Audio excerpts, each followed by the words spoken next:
I'm sitting comfortably inside a Jaguar XJ8 2000 model.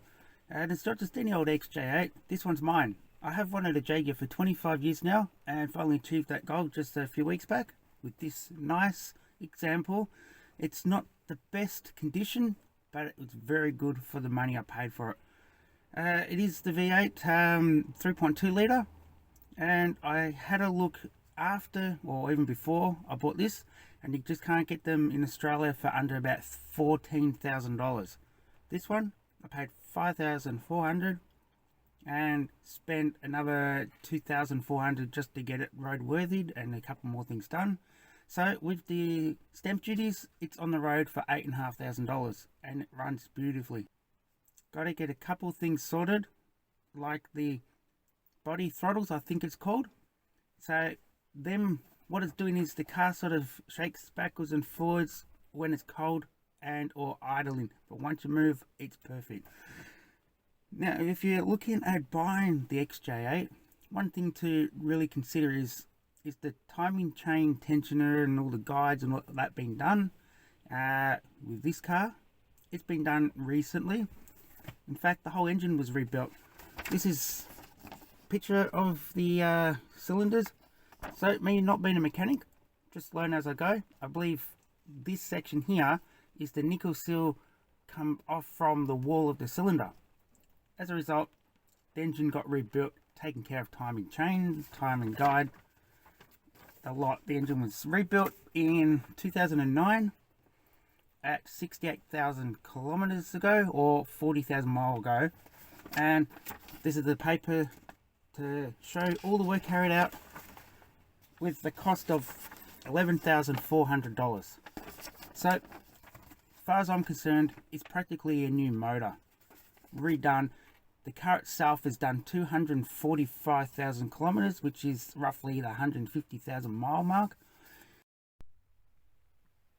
I guess the best place to start would be the instrument cluster. Now the X308, which is the XJ8 from 97-98 to 2003, has the 3 round holes, or what do you want to call them, so you can see the instrument cluster. So there are little bits and pieces worn on this. The steering wheel here on both sides, and there's a crack right up here, somewhere along here, right there. It's a crack in the wood there. Now my understanding is you can't just replace that trim, because every car is unique.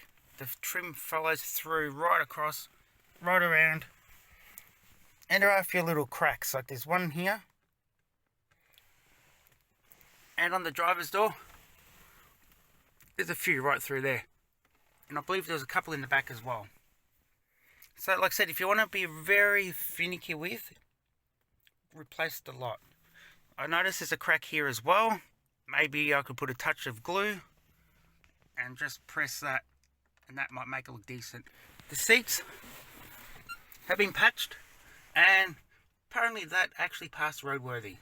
But you can see, if I don't take care of this now, they're going to tear much more. That's probably the worst wear and tear in the whole car, but you do get little bits and pieces, like that little crack on the leather there, and up on the top, when the door is open, you can see at the end of that trim. Now this interior is pretty nice otherwise. Don't you just love the stitching all around?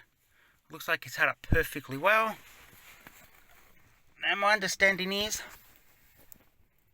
this is not the original. I have one at home that has the cup holder, but that's quite cracked in the leather, so that's why it was swapped out. The roof isn't nicely held up. It's not sagging or anything. At least I can't find it. In the back, once again, it's reasonable.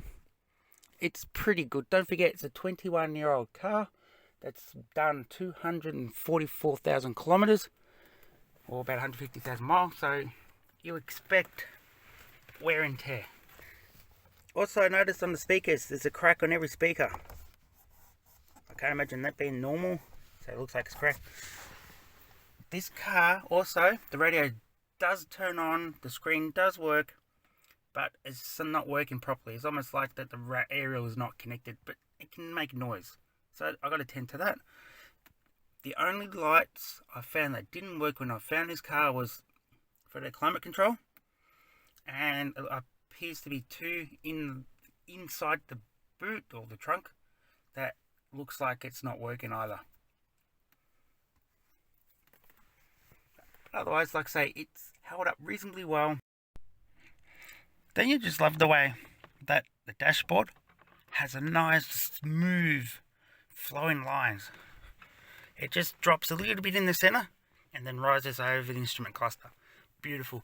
Yeah, so this interior isn't too bad for its design and its quality, but I do feel that the plastic around the door handle is cheap plastic. It looks like it's deteriorated, shown its age more so than the rest of this interior. That's the door trim, or the door card. I noticed it was a bit loose at the bottom, hence the squeaking. Sometimes you get that noise when you drive, but otherwise it's not too bad. I could fix. From the front, looks very nice and tidy, good condition, all straight panels, but I did notice one little dent there. Maybe hard to see. Yep, you can see that there, right there. One little dent, and this is the clear coat I was talking about. Come off right through here, both sides of the hump. But that's a small price to pay for a car that's well and truly under half of the value of what you seem to find them anywhere else.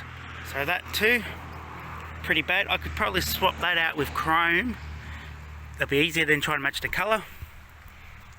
On the bonnet, on the roof, once again, and the boot, not the best. And I have noticed a couple of the chips here and over here.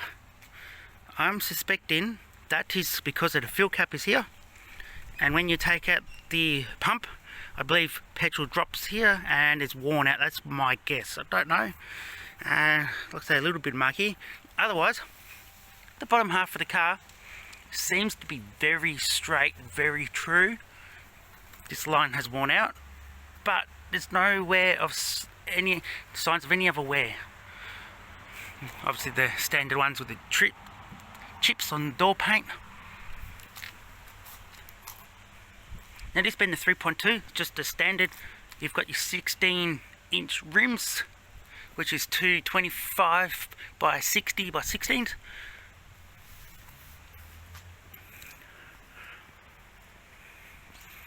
Now there's a problem with the boot.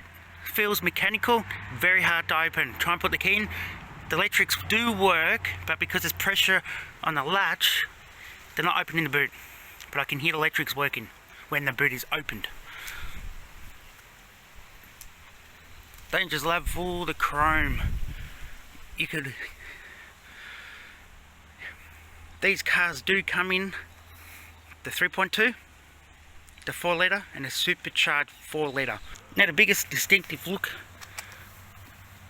with the V8s, the X308, is the oval shaped indicator there and on the corner panels, and at the back, but they have it on the corner side but not the rear. That is the telltale sign it is the X308 V8 and it's not the straight 6 at least, but that looks very nice, fairly detailed. So all in all, for what I believe I paid for this car is still a very, very good value. It drives beautifully when I get that idling sorted. They say that the boot is very shallow.